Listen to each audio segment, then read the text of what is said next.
de las varias imágenes que intentan describir quién es Jesús para nosotros, el Cordero, el Señor, el Rey, la piedra angular, el Hijo del Hombre, la luz, el siervo, la verdad, la vida, la puerta, en este domingo cuarto de Pascua del ciclo C, y también cada año se nos presenta Jesús como el buen pastor, siguiendo el capítulo 10 del Evangelio de Juan. De este capítulo, cada año se lee un pasaje distinto. En este ciclo C escuchamos su final, describiendo algunas de las relaciones principales que se crean entre el pastor y sus ovejas. Otros textos del día también inciden en el mismo tema. Por ejemplo, la oración colecta pide que el débil rebaño de tu hijo tenga parte en la admirable victoria de su pastor. La antífona de la comunión afirma que ha resucitado el buen pastor que dio la vida por sus ovejas y se dignó morir por su grey. En la poscomunión vamos a escuchar la oración que llama pastor a Dios Padre, pastor bueno, haz que el rebaño adquirido por la sangre de tu Hijo pueda gozar. Este es el cuarto domingo de Pascua del ciclo C. Vamos a escuchar las lecturas.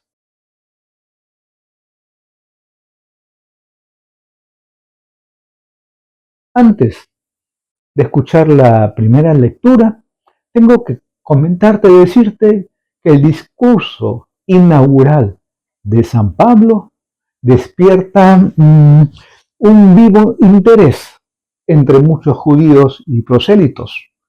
La situación es, sin duda, paralela a la impresión producida por el discurso inaugural, recuerdas, de San Pedro el día de Pentecostés, lo lees en el capítulo 2, pero enseguida cambia el panorama.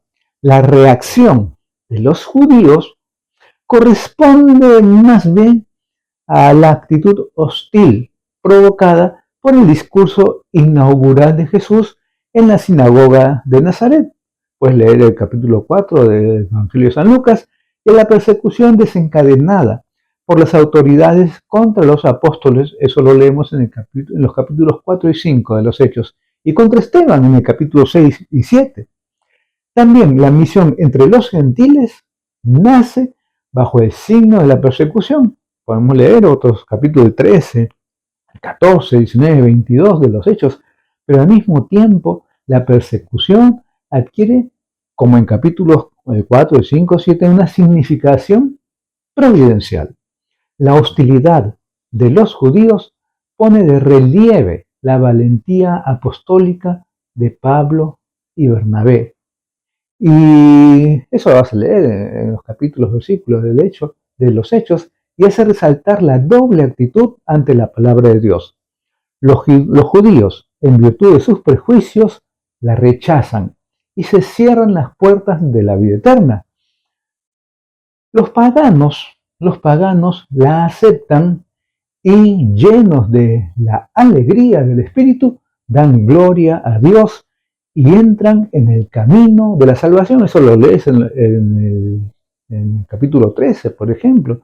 La palabra de Dios que escuchamos entonces en la celebración eucarística y la palabra hecha carne que se hace presente entre nosotros nos enfrentan con una decisión que marcará nuestra vida.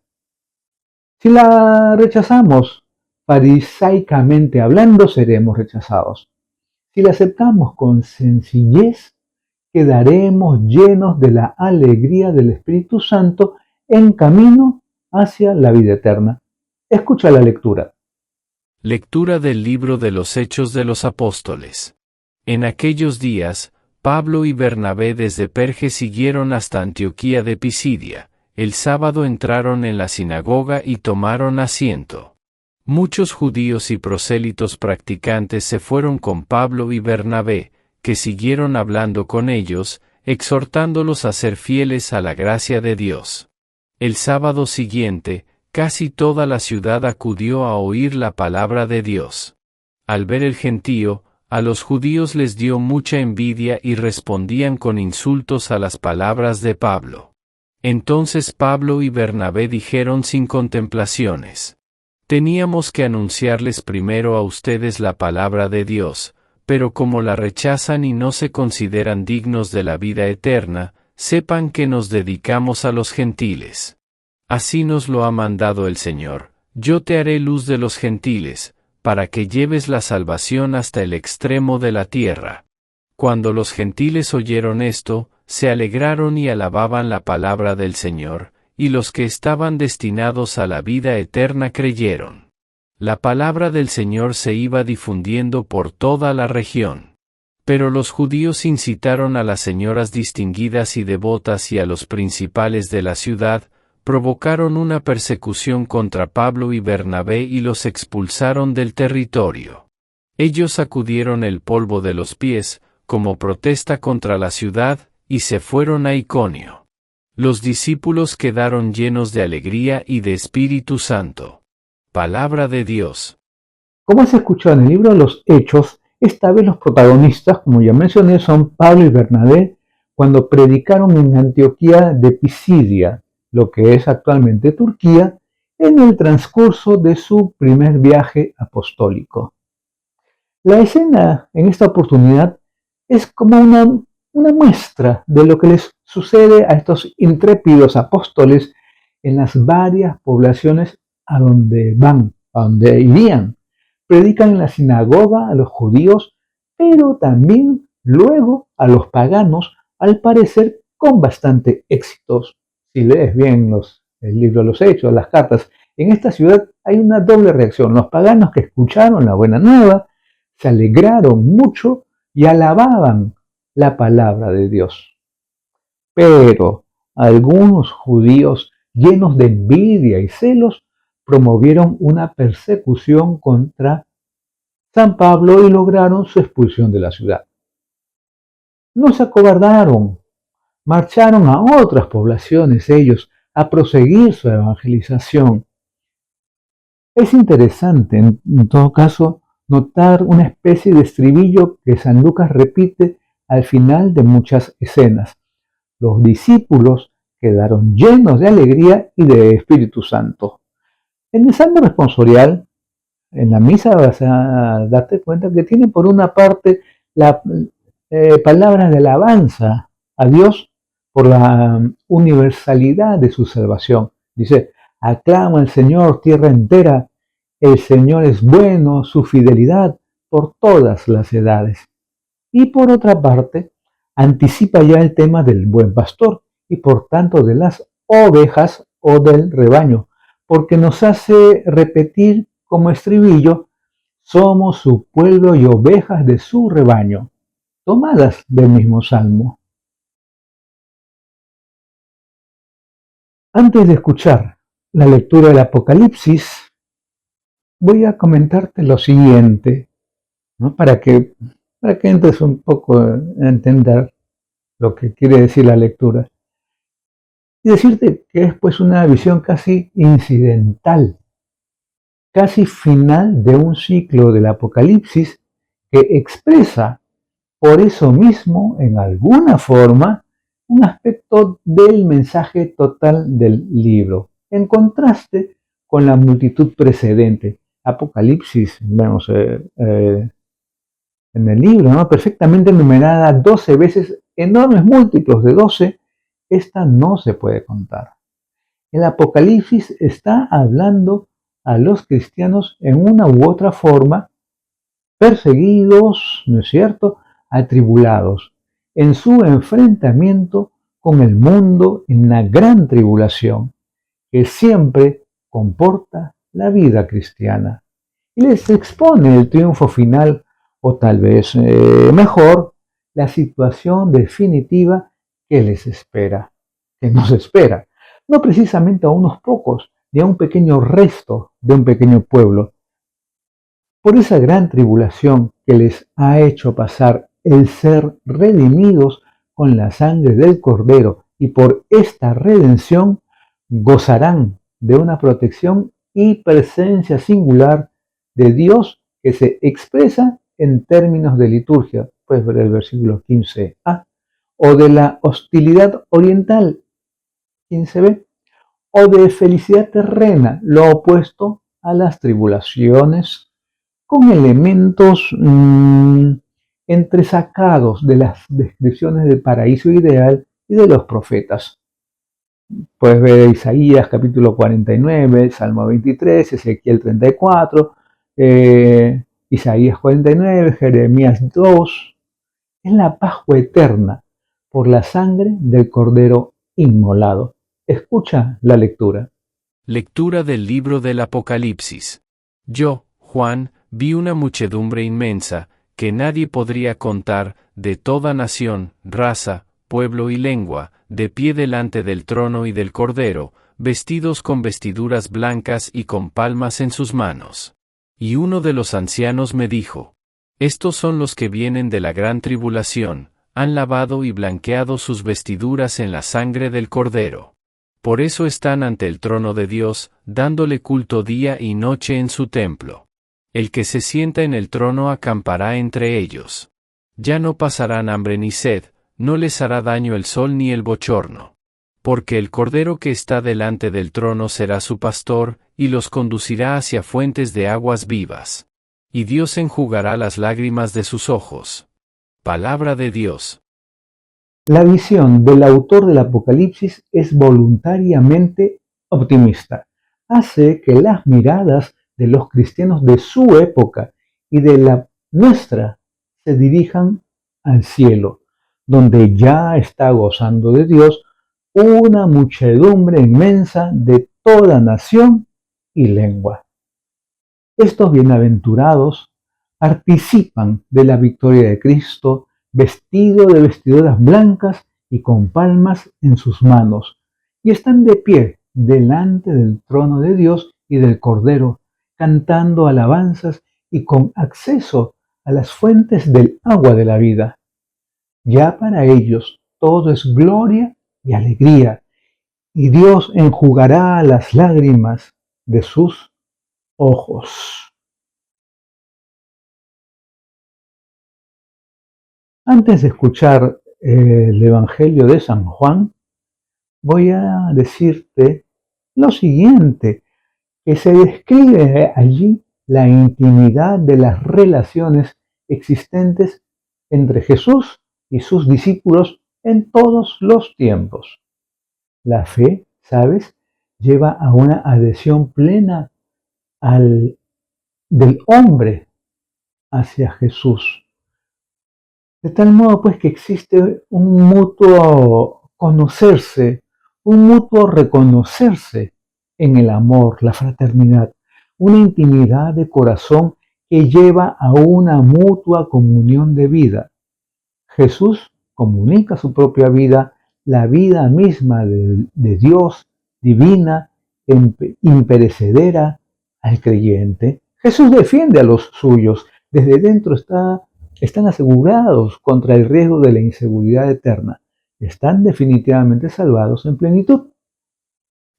El fundamento de esta situación escatológica que se da ya aquí en este mundo es el poder del Padre, del que Jesús participa en plenitud por sus relaciones personales, de intimidad y comunión con Él, porque es uno con Él. Lee el Evangelio de San Juan, capítulo 5, versículos 19 y siguientes, el 8, el 12, la carta a los Romanos, capítulo 8. Escucha la lectura. Lectura del Santo Evangelio según San Juan. En aquel tiempo, dijo Jesús: Mis ovejas escuchan mi voz, y yo las conozco, y ellas me siguen, y yo les doy la vida eterna, no perecerán para siempre, y nadie las arrebatará de mi mano. Mi Padre, que me las ha dado, supera a todos, y nadie puede arrebatarlas de la mano del Padre. Yo y el Padre somos uno. Palabra del Señor. En el Evangelio de esta semana oímos las palabras con que Jesús revela cada vez con mayor profundidad su propia identidad. en la fiesta de la dedicación del templo, por supuesto lo vas a leer ahí. Por una parte, la persona de Jesús no se entiende sin su relación íntima con el Padre. Dice, yo y el Padre somos uno. Por otra, su relación con la humanidad la describe con la metáfora del pastor y el rebaño de ovejas. Afirma sobre todo que mis ovejas escuchan mi voz y yo las conozco. Dice, ellas me siguen y yo les doy la vida eterna. Y que es el mismo Dios quien le ha dado esas ovejas y nadie puede arrebatarlas de la mano de mi Padre.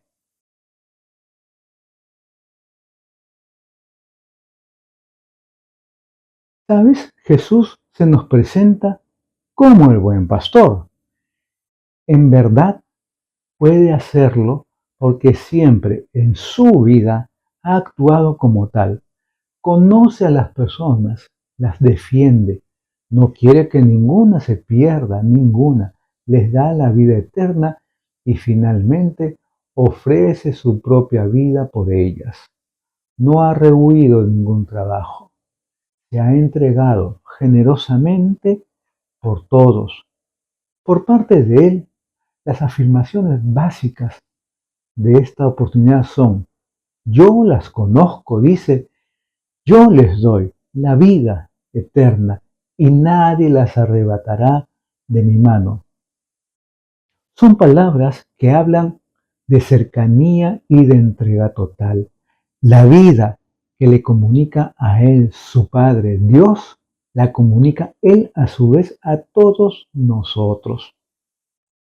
La comparación, la comparación queda todavía más profundamente aclarada cuando en el Apocalipsis se nos muestra como el Cordero, el Cristo, que como un Cordero ha sido inmolado en la cruz voluntariamente. Es el que mejor puede decir que es el buen pastor y que da la vida por sus ovejas. Precisamente porque se ha entregado, puede ir delante, guiar y dar la vida a sus ovejas. El Cordero será su pastor y los conducirá a las fuentes del agua de la vida. Somos ovejas rescatadas con su sangre, dice la oración postcomunión. Nos concede a cada uno. Somos un pequeño rebaño, dice la oración, pero contamos siempre con su ayuda y guía, su acompañamiento y su defensa. Podemos estar ciertamente orgullosos y agradecidos por pertenecer a su comunidad. Pero esta entrega admirable por parte del pastor nos pide a nosotros, a ti y a mí, una actitud receptiva y acogedora. Dice, mis ovejas escuchan mi voz y ellas me siguen. Es verdad que la imagen y la palabra misma del rebaño o de las ovejas no parecen entusiasmarnos mucho en estos tiempos. No porque los rebaños ya no sean una experiencia muy repetida en nuestras ciudades, sino porque el mismo nombre de rebaño indica tal vez un gregarismo, falta de personalidad. ¿No es esa ciertamente la intención de Jesús al compararnos a un rebaño en esta oportunidad? Porque resalta otras cualidades que podemos copiar de unas ovejas fieles a su pastor. Si queremos ser seguidores de Jesús, no se trata solo de estar bautizados, sino de creer en Él, escuchar su voz, tratar de que nuestra mentalidad sea como la suya. Eso no solo cuando el camino se nos hace fácil, sino también cuando estamos inmersos todavía en la gran tribulación de la que habla, como has escuchado, el Apocalipsis. Es entonces cuando más luz y fuerza nos querrá comunicar el resucitado a través de su comunidad y de los sacramentos. En el domingo del Buen Pastor haremos bien en examinarnos si nosotros, tú y yo, somos buenas ovejas, buenos discípulos de Cristo Jesús, si le conocemos, si le escuchamos, si le seguimos.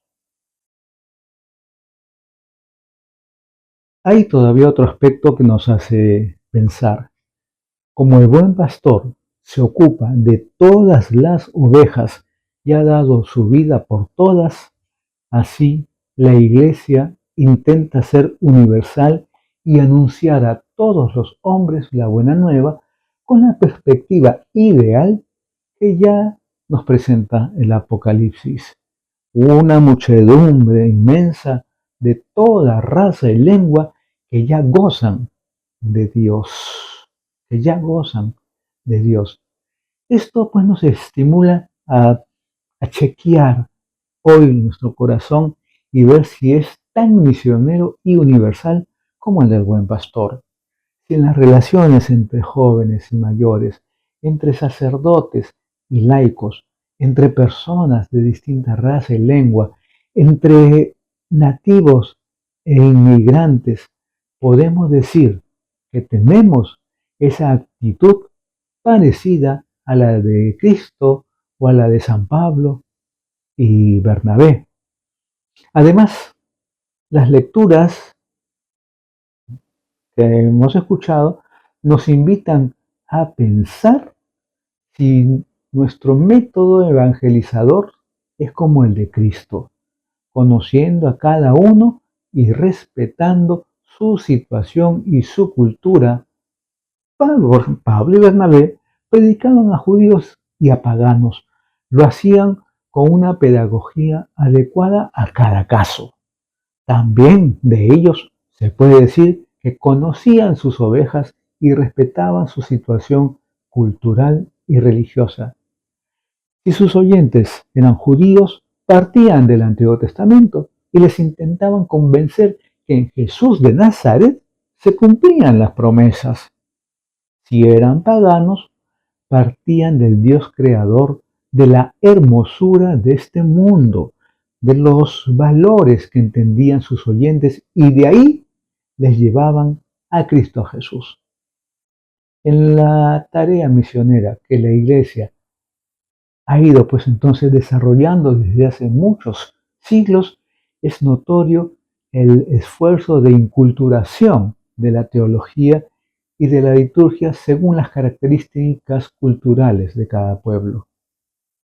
Últimamente, la Iglesia se ha decidido a adoptar las lenguas vivas de cada región, bueno, ya desde hace muchos años, para su celebración litúrgica, porque haya esa buena comunicación, cosa que ya en el siglo IX, en el siglo IX intentaron realizar los hermanos Cirilo y Metodio en tierras eslavas y otros misioneros en el siglo XVI por el lejano oriente, aunque no ha sido una opción seguida en otras ocasiones. Nosotros lo estamos viviendo ya como 30 o 40 años para evangelizar a las personas, ¿sabes? Y a los pueblos, además del paso que se ha dado del latín a las más de 400 lenguas en que ahora se celebra en la iglesia, todavía queda mucho por hacer en la búsqueda de un lenguaje más accesible para el hombre de hoy. Es un esfuerzo continuado de encarnación, tanto en la labor evangelizadora como en la celebrativa. Ya ves, por ejemplo, los textos de nosotros en América Latina son distintos. Como el pastor, según dice Jesús, conoce a sus ovejas y como Pablo y Bernabé se adaptaban a la situación cultural de fe de cada uno de sus auditorios, los cristianos de hoy, en particular los que tienen alguna clase de autoridad o encomienda catequética y evangelizadora, también tendremos y tenemos que adaptarnos a la situación de fe de las personas, de los novios que vienen a pedir la boda por la iglesia, o de las familias que piden el bautismo o la primera comunión, o hasta el entierro eclesiástico para los suyos. Deberíamos ser universales cada uno en su ambiente, no solo en el ministerio pastoral de los ordenados en la comunidad, sino también en nuestro servicio familiar de educación de los jóvenes o de atención a los ancianos o en la catequesis o en nuestro diálogo con los alejados o con personas de otra cultura y religión. Deberíamos aprender el método del buen pastor, método de cercanía, de acompañamiento, de conocimiento de cada persona, de cada persona. En la Eucaristía tal vez sea el momento privilegiado, ¿sabes?, en que nosotros, seguidores de Jesús, escuchamos su voz, hacemos caso de lo que nos dice y nos alimentamos con su cuerpo y sangre cuando Él, como el auténtico buen pastor, nos da la vida eterna, nos da la vida eterna. En la oración sobre las ofrendas de este domingo cuarto de Pascua, expresamos una vez más una definición de lo que sucede cada vez que celebramos la Eucaristía como memorial de la muerte salvadora de Cristo.